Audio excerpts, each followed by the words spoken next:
Selamat pagi, selamat hari Minggu, kita akan beribadah. Mari kita mengawali ibadah ini bersama-sama dengan bangkit berdiri.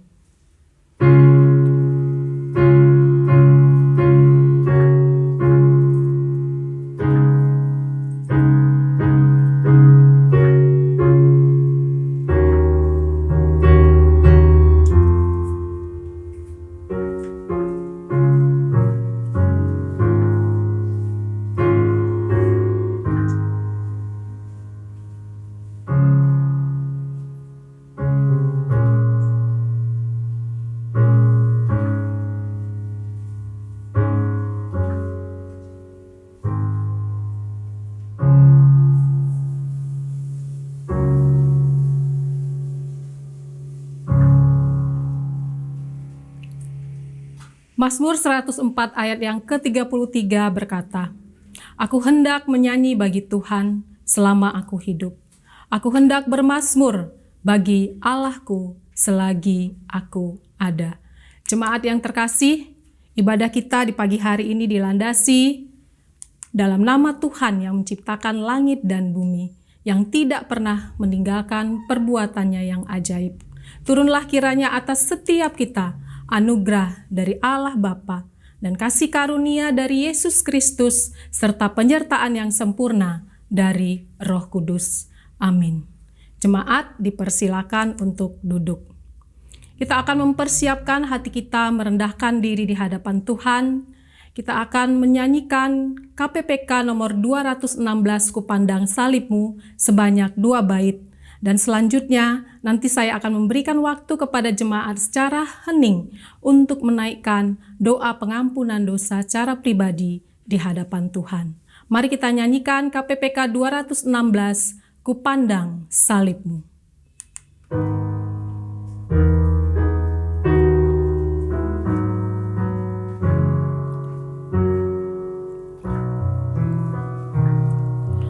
Kupandang salibmu, ya juru selamatku, di Golgota. Dengarlah doaku,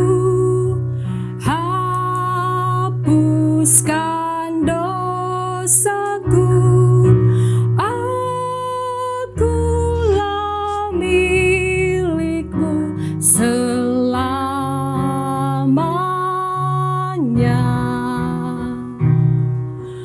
Di dalam bayang maut, Tuhan Engkau tetap memanduku. Hapus air mataku agar ku tak undur hingga ku bertemu dengan Tuhan. Mari kita mengambil waktu pribadi kita. Kita mengakui segala dosa dan pelanggaran kita secara pribadi di hadapan Tuhan.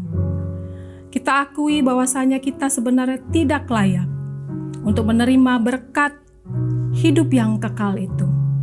Tetapi karena kematian Yesus di kayu salib, Dia menganugerahkan iman kepada setiap kita untuk percaya kepada kematian, kepada kebangkitannya. Dan itulah yang akan membawa kita masuk ke dalam hidup yang kekal. Akuilah setiap perbuatan kita yang sudah kita lakukan, yang mendukakan hati Tuhan, bahkan mendukakan hati sesama. Biarlah kita mau bertobat dan berbalik kembali kepada jalan Tuhan.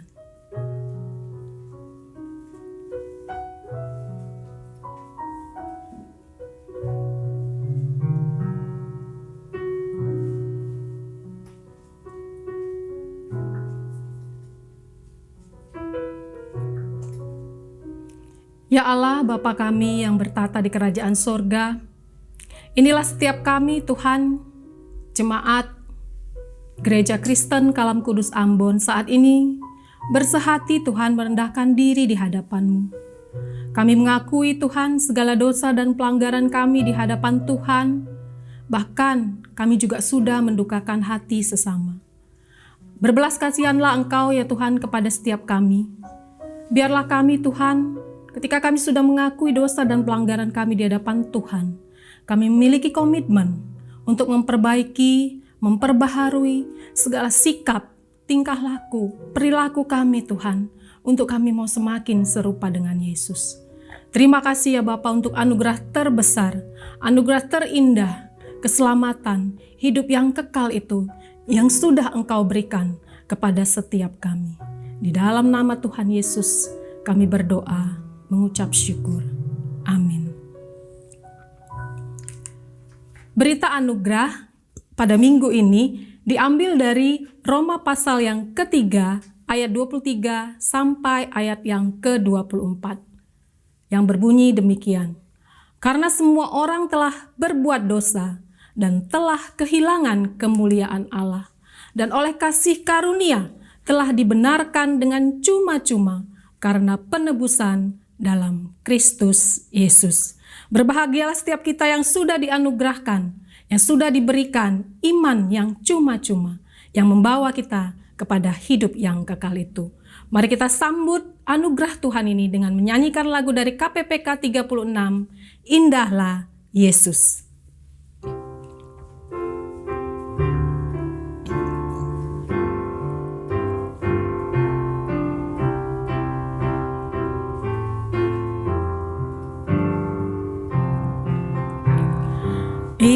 Indahlah Yesus, Raja alam raya, Allah dan manusia.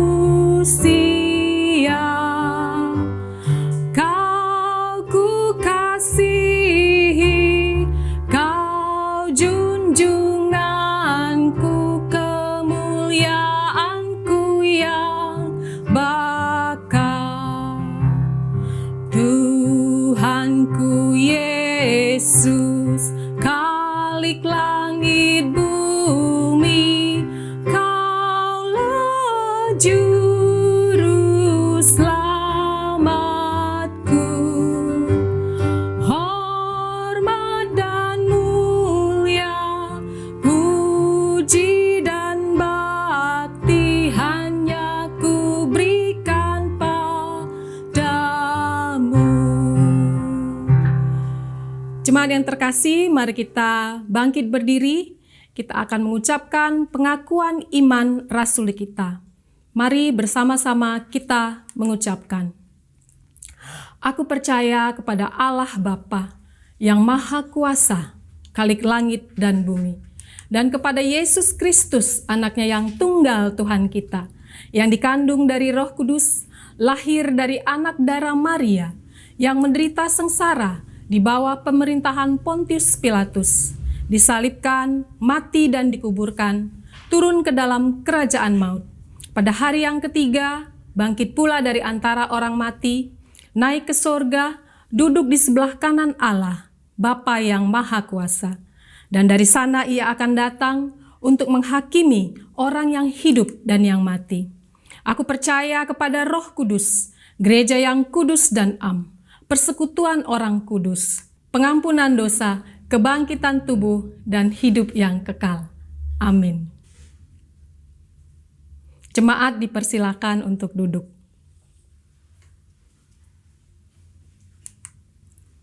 Kita akan menyanyi dari KPPK nomor 291, Ku Mau Serupa dengan Tuhan. Sesuai dengan tema ibadah kita hari ini menjadi serupa dengan Kristus. Kita mau supaya hidup kita semakin hari semakin diubahkan untuk menjadi semakin serupa dengan Yesus. Bersama kita naikkan pujian dari KPPK 291, Ku Mau Serupa Tuhan.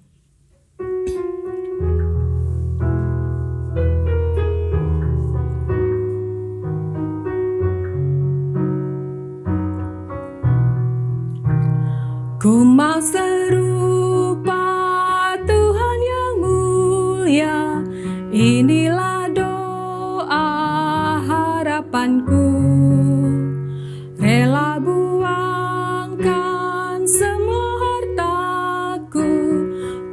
mendapatkan Yesus Kristus.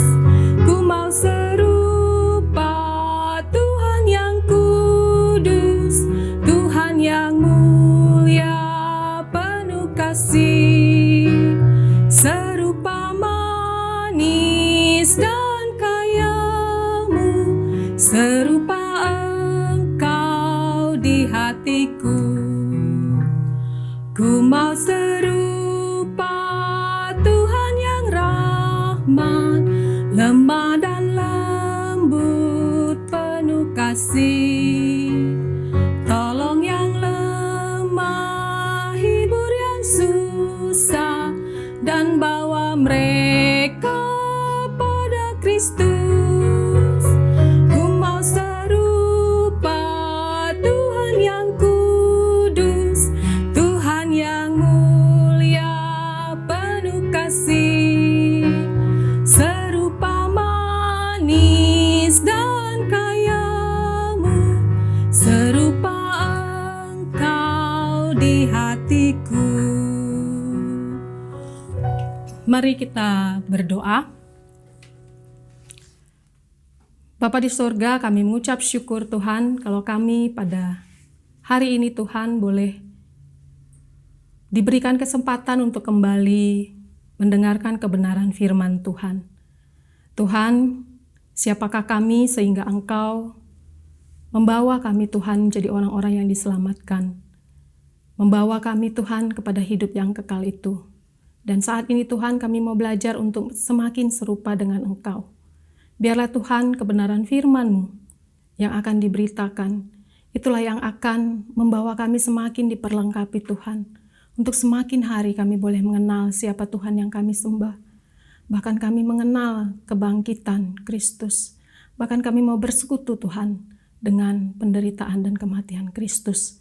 Kami serahkan Tuhan waktu pemberitaan firman ini, biarlah Roh Kudus-Mu yang memberikan hikmat pengertian kepada setiap kami. Berikan kami hati yang mau tunduk, hati yang mau taat, hanya kepada Engkau saja. Di dalam nama Tuhan Yesus kami berdoa, kami mengucap syukur. Amin. Jemaat terkasih, mari kita membuka Alkitab kita. Tema yang diberikan yaitu menjadi serupa dengan Kristus. Kita akan membaca Alkitab kita dari Filipi pasal yang ketiga, ayat yang ke-10 sampai yang ke-11. Filipi pasal yang ketiga, ayat yang ke-10 sampai ayat yang ke-11. Demikian firman Tuhan. Yang ku kehendaki ialah mengenal Dia dan kuasa kebangkitannya dan persekutuan dalam penderitaannya, di mana aku menjadi serupa dengan Dia dalam kematiannya, supaya aku akhirnya beroleh kebangkitan dari antara orang mati. Demikian kebenaran firman Tuhan.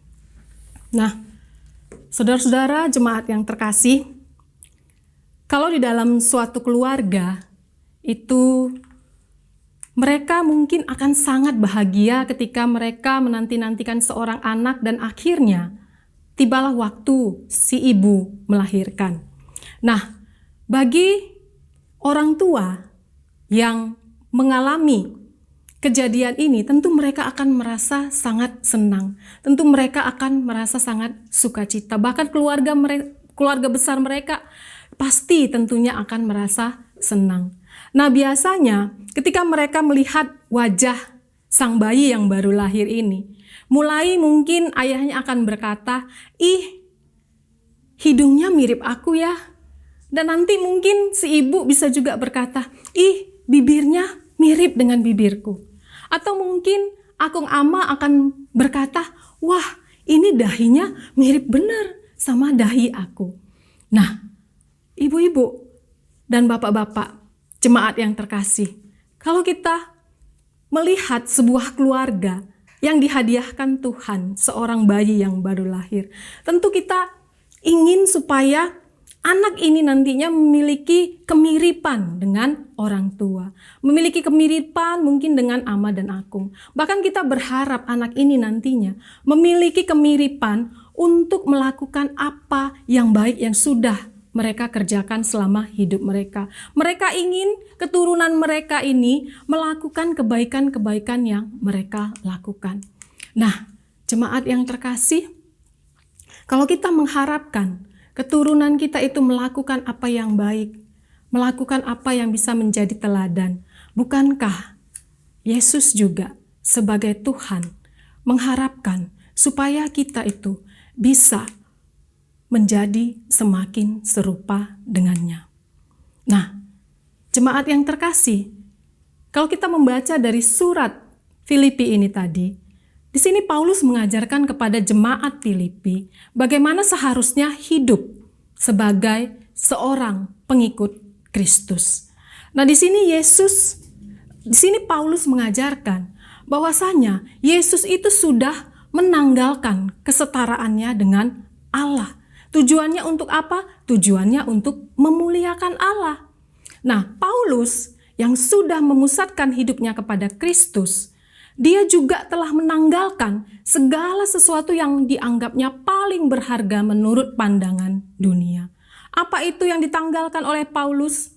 Kecerdasannya, pendidikan tingginya, kekayaannya, kehormatannya, penghargaan yang dia terima.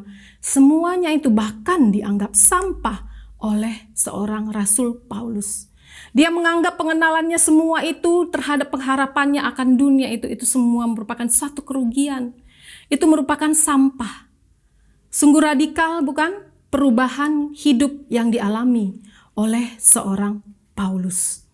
Nah, untuk itu Paulus mengajak jemaat di Filipi supaya hidupnya juga menjadi semakin serupa dengan Yesus. Nah, apa yang harus dilakukan untuk kita bisa menjadi semakin serupa dengan Yesus? Nah, yang pertama adalah mengenal Kristus. Nah, jemaat yang terkasih, Paulus mengenal siapa Tuhan yang sudah membebaskannya. Dan Tuhan itu adalah Yesus Kristus. Yesus Kristus yang sudah melepaskannya, membebaskannya dari belenggu dosa. Bagi seorang Paulus, mengenal Kristus itu bukan hanya sekedar tahu, tapi mengenal Kristus itu berarti dia akan mendengar dengan sungguh-sungguh. Dia akan taat, dia akan tunduk kepada apa yang diperintahkan atau yang dikatakan oleh Yesus. Nah, kalau kita tahu seorang Rasul Paulus, dia itu berbalik kepada jalan Tuhan dalam Kisah Para Rasul pasal yang ke-9. Dalam perjalanannya ke Damsik, dia menerima panggilan untuk mengalami perubahan hidup. Nah, apakah ketika Paulus ini percaya kepada Kristus dia langsung melayani? Jawabannya tidak. Paulus selama 3 tahun belajar tentang siapa itu Kristus yang dia sembah. Dalam Galatia pasal yang pertama ayat 12, Paulus di situ memberikan kesaksian bahwa Yesus sendiri yang sudah mengajarnya. Nah, untuk itu saudara, mari kita terus belajar mengenal siapa Tuhan yang kita sembah itu lebih dalam lagi. Bagaimana mungkin kita yang setiap hari Minggu beribadah, bahkan mungkin ditambah ibadah-ibadah di dalam komisi, tetapi kita tidak mengetahui berbagai doktrin atau pengajaran yang diajarkan oleh Yesus. Apakah itu pengajaran atau doktrin tentang Allah, doktrin tentang Kristus, doktrin tentang Roh Kudus?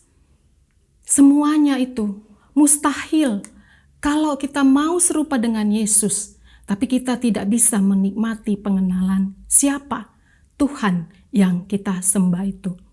Untuk itu, mari jemaat yang terkasih, kita belajar mengenal lagi siapa Tuhan Yesus yang kita sembah itu. Selanjutnya yang kedua, apa yang harus dilakukan untuk menjadi serupa dengan Yesus? Jawabannya adalah mengenal kuasa kebangkitan Kristus. Jemaat terkasih, kalau Yesus hanya mati dan tidak bangkit, firman Tuhan berkata maka sia-sialah iman kita. Jika Yesus hanya mati dan tidak bangkit, maka kematian Yesus untuk menanggung dosa manusia itu berarti pengajaran yang salah. Kemudian kalau Yesus hanya mati dan tidak bangkit, bukankah kita sama seperti murid-murid Yesus Yang ketika tahu bahwasanya Yesus harus mati di kayu salib yang menyebut dirinya Tuhan, pasti kita akan sama seperti murid-murid Yesus yang sedih, takut, dan hilang harapan. Nah, tetapi ketika murid-murid Yesus ini menyadari dan melihat dengan mata kepala mereka sendiri bahwasanya Yesus itu yang mereka kenal selama perjalanan hidup mereka ternyata sudah bangkit, maka mereka menjadi tumbuh imannya, tumbuh pengharapannya. Ketakutan mereka hilang, yang muncul adalah iman. Mereka mengalami satu sukacita yang luar biasa, sehingga ketakutan yang terbesar itu tidak lagi mereka alami. Mereka tahu bahwasanya Yesus itu sudah mengalahkan ketakutan yang terbesar dari seluruh manusia, yaitu kematian yang kekal, mati binasa, sebab upah dosa adalah maut. Nah, disinilah Paulus mengerti bahwasanya ketika Yesus bangkit, dia yang menjadi yang sulung di antara orang yang meninggal yang tidak lagi mengalami kematian. Paulus menyadari bahwa dirinya juga nanti suatu saat akan dibangkitkan pada hari penghakiman. Nah, di hari penghakiman inilah nanti semua orang akan dihakimi. Apakah mereka sudah memiliki iman, percaya bahwasannya Yesus sudah mati dan bangkit untuk mereka? Ataukah mereka masih belum percaya bahwasannya Yesus sudah mati dan bangkit untuk mereka? Nah, bagi kita yang sudah memiliki iman yang seperti ini, bahwasannya Yesus sudah mati untuk dosa-dosa kita dan bangkit, maka kita akan menjadi orang-orang yang hidup di dalam kehidupan yang kekal nantinya. Nah, ketika kita sudah mengalami iman yang seperti ini, apakah kita harus berhenti sampai di situ saja? Tidak. Iman yang membangkitkan pengharapan kita ini membutuhkan satu respon dari kita. Untuk kita memiliki sikap hidup yang semakin hari semakin diubahkan, semakin hari semakin diregenerasi, dan terus dibaharui menjadi semakin serupa dengan Kristus. Nah, masalahnya sekarang, apakah masing-masing kita sudah memahami, sudah mengimani bahwasanya Yesus itu sudah mati dan bangkit untuk dosa-dosa kita? Apakah kita sudah mengimani kalau suatu saat nanti Yesus datang yang kedua kali, kita juga akan dibangkitkan bersama dengan orang percaya yang lain? Selanjutnya, yang ketiga, apa yang harus dilakukan untuk menjadi serupa dengan Yesus? Yaitu bersekutu dalam penderitaan dan kematiannya. Nah, jemaat yang terkasih, sebenarnya apa tujuan Yesus datang ke dunia ini?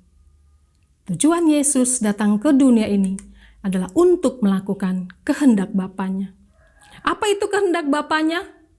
Yaitu menanggung murka Allah bagi orang-orang yang berdosa. Nah, apakah itu suatu penderitaan menurut pandangan kita sebagai manusia? Tentu itu adalah suatu penderitaan. Karena apa? Karena kita tahu Yesus itu tidak berdosa. Sekalipun dia manusia 100%, tapi Yesus tidak berdosa.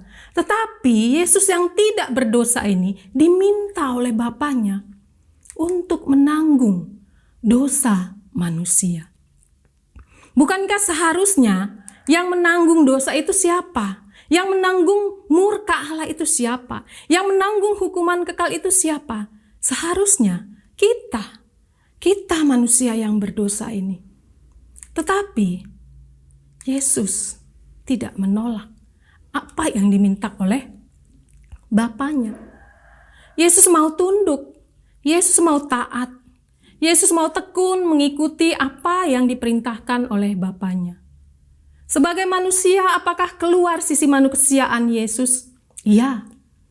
Sisi kemanusiaan Yesus itu terlihat ketika dia berkata, "Sekiranya cawan ini lalu daripadaku." Kemudian dia berkata lagi, "Allahku, Allahku, mengapa engkau meninggalkan aku?" penderitaan yang dialami oleh Yesus. Tetapi Yesus tetap taat. Yesus tetap mengikuti, melewati penderitaan demi penderitaan yang harus ditanggungnya. Saudara yang terkasih, selama nafas hidup kita masih berhembus, bukankah kesulitan, penderitaan, kesengsaraan akan terus menghampiri kita? Tetapi seorang Paulus yang hidupnya sudah diubahkan secara radikal itu, dalam Roma 5 ayat 3 dia berkata, "Justru aku bermegah dalam kesengsaraanku, karena kesengsaraan itu akan menimbulkan ketekunan, dan ketekunan itu akan menimbulkan tahan uji, dan tahan uji akan menimbulkan pengharapan."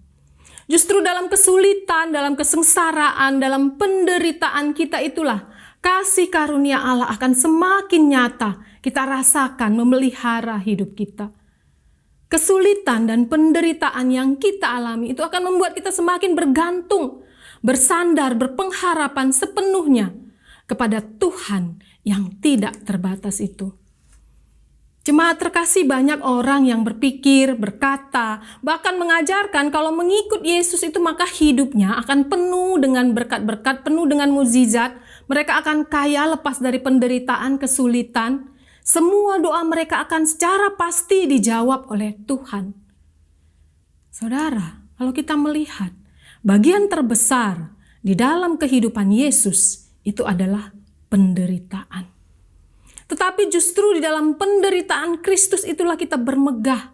Kristus mampu taat, Kristus mampu tunduk, Kristus mampu tekun dan tahan uji ketika dia harus memikul dosa yang seharusnya tidak dia pikul.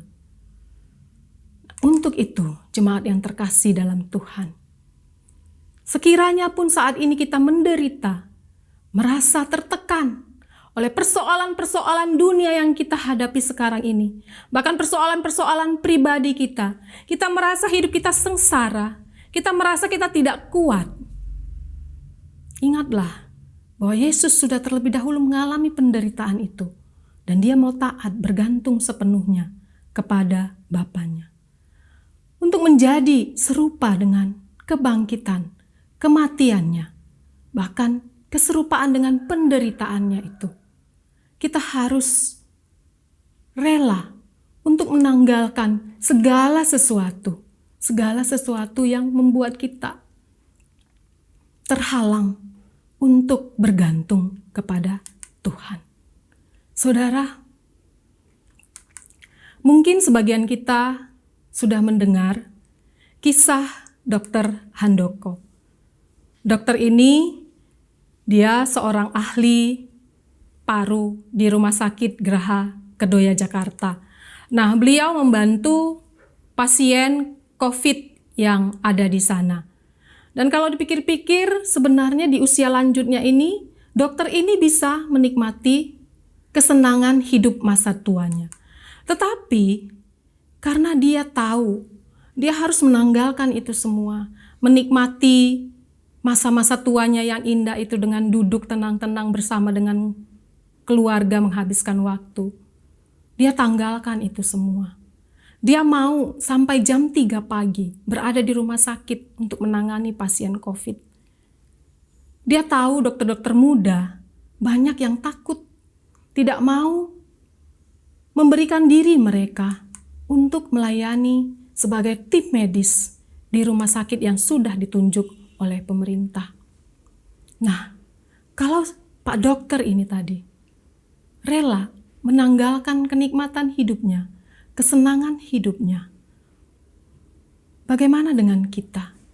Kristus meminta kita untuk menjadi serupa dengan Dia. Kristus mengharapkan perubahan hidup yang radikal dari seorang pengikutnya. Perubahan radikal inilah yang nantinya akan membuat kita menjadi semakin serupa dengan Yesus. Saudara, Kristus sudah menanggalkan kesetaraannya dengan Allah untuk memuliakan Bapanya. Paulus sudah menyampahkan kehormatan dan penghargaan dunia untuk menjadi serupa dengan Yesus. Bagaimana dengan kita yang mengaku diri kita adalah pengikut Yesus? Apakah kita sudah melakukan tindakan-tindakan yang serupa dengan Yesus? Kebanggaan dan kenikmatan hidup apa sajakah yang membuat kita itu menjauh dari Tuhan? Apakah yang harus kita tanggalkan? Apakah kenikmatan kita melakukan segala kesibukan aktivitas kita sehari-hari? Ataukah kita harus menanggalkan hobi kita, kesenangan kita untuk menjadi serupa dengan Yesus? Ataukah kita harus menanggalkan rasio kita, logika kita, harta kekayaan kita, kebanggaan diri kita, kepintaran kita untuk menjadi serupa dengan Yesus? Jemaat yang terkasih, mari kita sampahkan, kita tanggalkan semua kenikmatan dan kebanggaan diri kita itu. Mari kita semakin mengenal siapa Kristus yang kita sembah. Mari kita semakin mengenal kuasa kebangkitan Kristus dan bersekutu dalam penderitaan dan kematian Yesus. Karena ketika kita mengalami hal itu, maka tentu kehidupan kita akan semakin hari semakin memancarkan tindakan-tindakan, perbuatan-perbuatan yang semakin serupa dengan Yesus. Amin. Mari kita berdoa. Bapa di sorga, kami saat ini Tuhan sudah belajar bagaimana kami Tuhan harus menjadi semakin serupa dengan Yesus. Tuhan, saat ini biarlah firman-Mu terus berbicara kepada setiap kami Tuhan. Kami manusia yang sering mengikuti apa yang menurut kami menyenangkan diri kami sendiri. Kami tidak mau serupa dengan Yesus. Godaan-godaan dunia, godaan-godaan dari diri kami sendiri seringkali ya Tuhan membuat kami melakukan tindakan-tindakan yang sungguh-sungguh jauh dari apa yang Tuhan minta. Untuk itu Tuhan, berikan jemaat Tuhan pada hari ini hati yang berkomitmen Tuhan untuk mau meninggalkan perbuatan-perbuatan kami yang lama dan siap Tuhan dibentuk semakin hari semakin dibaharui, semakin hari tindakan kami semakin serupa dengan Engkau ya Tuhan. Ajari kami Tuhan dalam segala kekurangan kelemahan kami. Bukakan pikiran kami, logika kami Tuhan, hati kami, supaya kami sungguh-sungguh Tuhan, boleh memancarkan kehidupan yang semakin serupa dengan Yesus, sehingga sungguh orang lain boleh melihat Kristus ada di dalam diri kami. Terima kasih ya Tuhan, firman-Mu sudah selesai, tapi biarlah itu boleh terus terngiang di dalam hati setiap kami, membimbing menuntun kami sepanjang minggu ini. Terima kasih ya Bapa. Inilah doa kami yang kami naikkan hanya di dalam Yesus Kristus Tuhan kami. Amin. Selanjutnya kita akan mendengarkan warta tayang.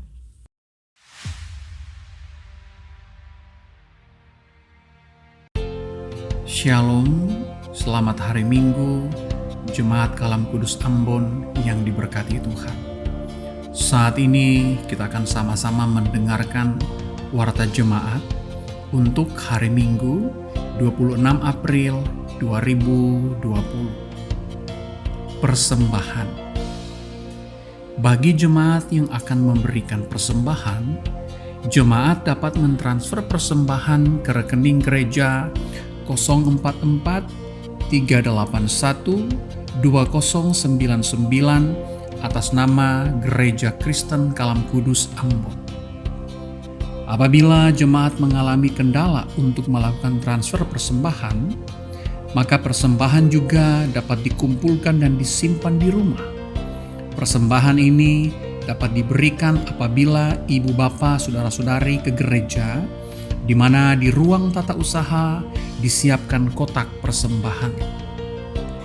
Apabila jemaat mengalami kendala dalam melakukan transfer dan berhalangan untuk ke gereja, maka jemaat dapat yang pertama untuk kebaktian komisi dapat menghubungi secara pribadi ke pembina komisi masing-masing, sehingga pihak gereja, baik majelis atau hamba Tuhan, dapat mewadahi penjemputan persembahan. Untuk kebaktian umum, jemaat dapat menghubungi secara pribadi bendahara majelis, Bapak Cahyo Purnomo, sehingga pihak gereja, baik majelis atau hamba Tuhan, dapat mewadahi penjemputan persembahan. Berkaitan dengan persembahan yang akan kita berikan kepada Tuhan sebagai wujud ucapan syukur atas pemeliharaan Tuhan, maka untuk menghindari kesalahan dalam menghitung atau merekap persembahan yang masuk, maka khusus bagi jemaat yang akan memberikan persembahan melalui amplop, mohon diberikan kode yang bisa berupa huruf atau angka dan tidak menggunakan singkatan NN atau no name, sehingga dapat dilih sesuai kode dan menghindari kesalahan dalam menghitung atau merekap persembahan. Ibadah streaming Komisi Usiawan Selasa 28 April pukul 19.00 dengan tema Mengasihi Sesama. Pembicara Penginjil Juanita Awi. Ibadah streaming doa malam Rabu 29 April pukul 19.30 dengan tema Merindukan Allah. Pembicara Saudari Tince Marpaung. Ibadah streaming Komisi Wanita Jumat 1 Mei pukul 19.00. Pembicara Saudari Tince Marpaung. Ibadah streaming doa pagi Sabtu 2 Mei pukul 7.30. Pembicara Penginjil Marlon Lahope. Ibadah streaming Komisi Pemuda dengan tema Pergumulan Pasti Berlalu. Pembicara Penginjil Rison Effendi. Ibadah streaming Komisi Remaja dengan tema Ulurkan Tanganmu. Pembicara Penginjil Juanita Awi. Ibadah streaming Sekolah Minggu. Pembicara Penginjil Amos Lim. Kebaktian umum streaming Minggu 3 Mei pukul 8.00 dengan tema Aku Akan Membimbingmu. Pembicara Penginjil Marlon Lahope. Untuk pokok doa syafaat, jemaat dapat melihat pada warta yang dibagikan.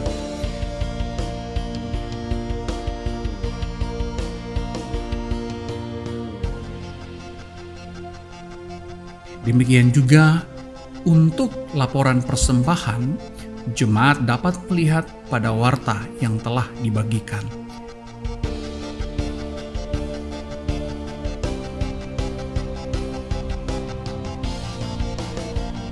Demikian warta jemaat untuk hari ini. Selamat hari Minggu. Kiranya Tuhan menyertai dan melindungi kita semua. Amin.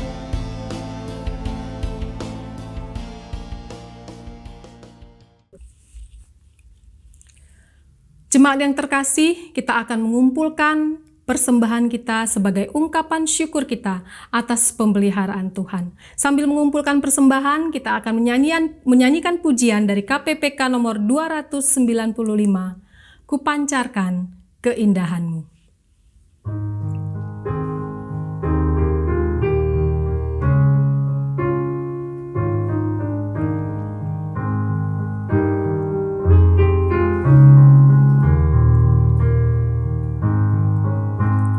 Tuhan, ku pancarkan keindahan-Mu dan kasih yang ajaib, kasih yang murni.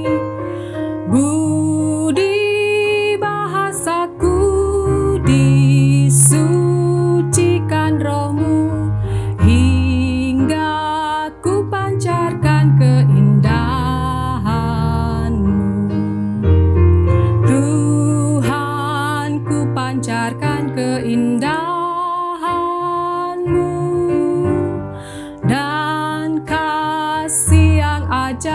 kasih yang murni, budi bahasaku disucikan rohmu, hingga ku pancarkan keindahanmu.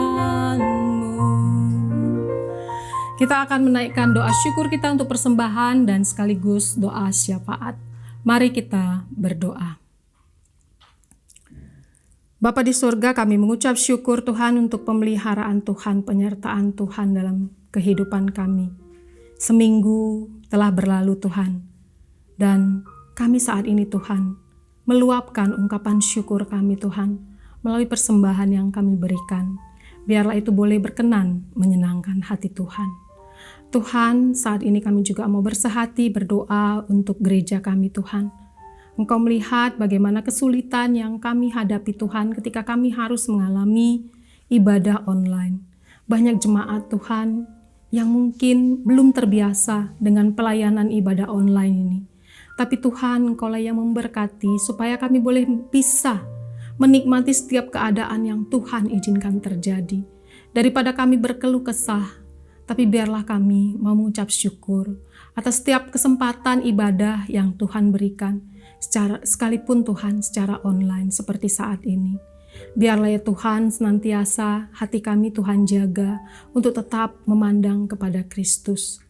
Tuhan, kami juga terus berdoa ya Tuhan untuk pergumulan setiap jemaat Tuhan. Mungkin ada jemaat kami yang sudah di PHK atau mungkin sementara dirumahkan, bahkan mungkin penghasilan keseharian mengalami penurunan drastis Tuhan. Bahkan mungkin ada jemaat yang harus mengurangi jumlah makan mereka. Tuhan, berbelas kasihanlah Engkau kepada setiap kami. Sekiranya Tuhan Engkau membuat wabah COVID ini bisa cepat selesai ya Tuhan.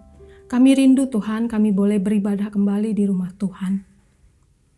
Tuhan, biarlah senantiasa Engkau yang memberkati jemaat Tuhan untuk boleh tetap mengucap syukur Tuhan. Sekalipun saat ini keadaan kami sulit, tapi biarlah ya Tuhan, kasih karunia-Mu itu akan selalu mencukupkan kami. Tuhan, kami juga berdoa untuk bangsa dan negara kami Tuhan. Kami berdoa untuk pemerintahan Jokowi, dari yang tertinggi Tuhan, sampai di daerah-daerah. Kami rindu Tuhan, Kau yang memberikan mereka hikmat, bijaksana ya Tuhan, untuk mengambil setiap keputusan yang terbaik untuk penanganan kasus COVID-19 ini Tuhan. Tuhan, kami tidak tahu apa pertimbangan-pertimbangan yang sedang dipikirkan oleh pemerintah Indonesia saat ini.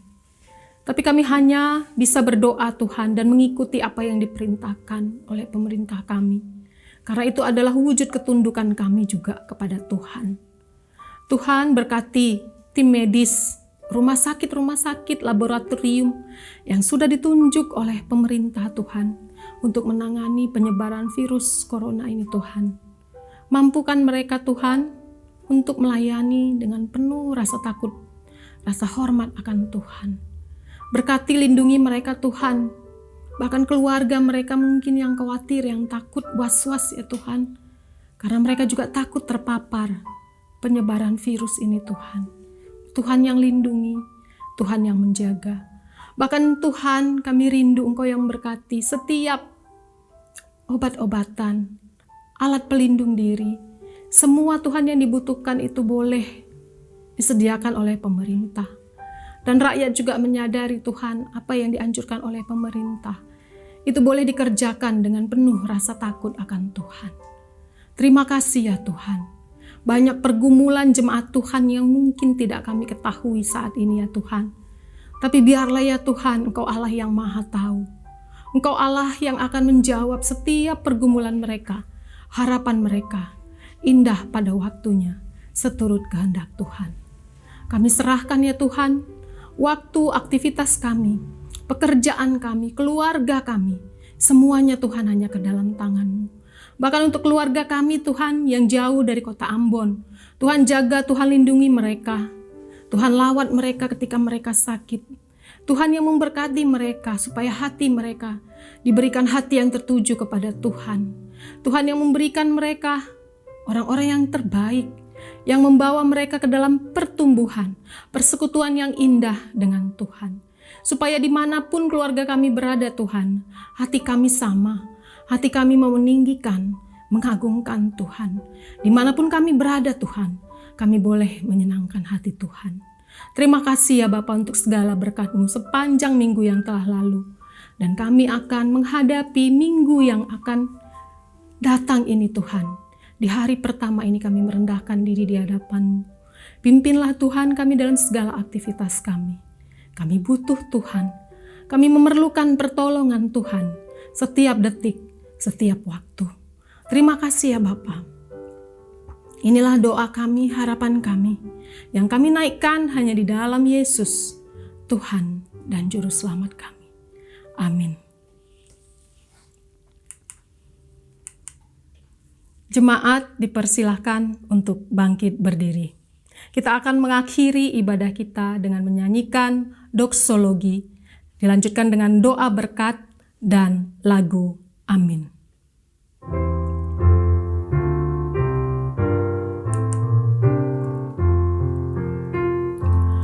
Puji Allah Bapa Putra, puji Allah Roh Kudus, ketiganya yang esa. Pohon selamat sumber berkah. Amin.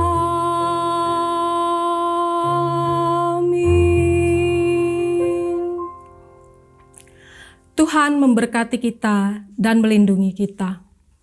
Tuhan menyinari kita dengan wajah-Nya dan memberi kita kasih karunia. Tuhan menghadapkan wajah-Nya kepada kita dan memberi kita damai sejahtera. Amin.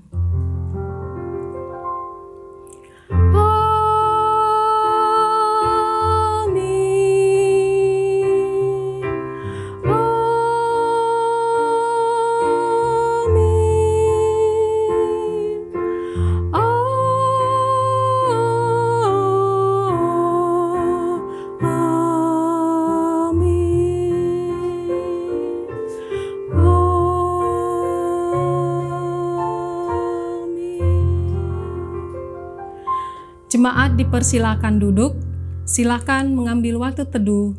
Tuhan Yesus memberkati.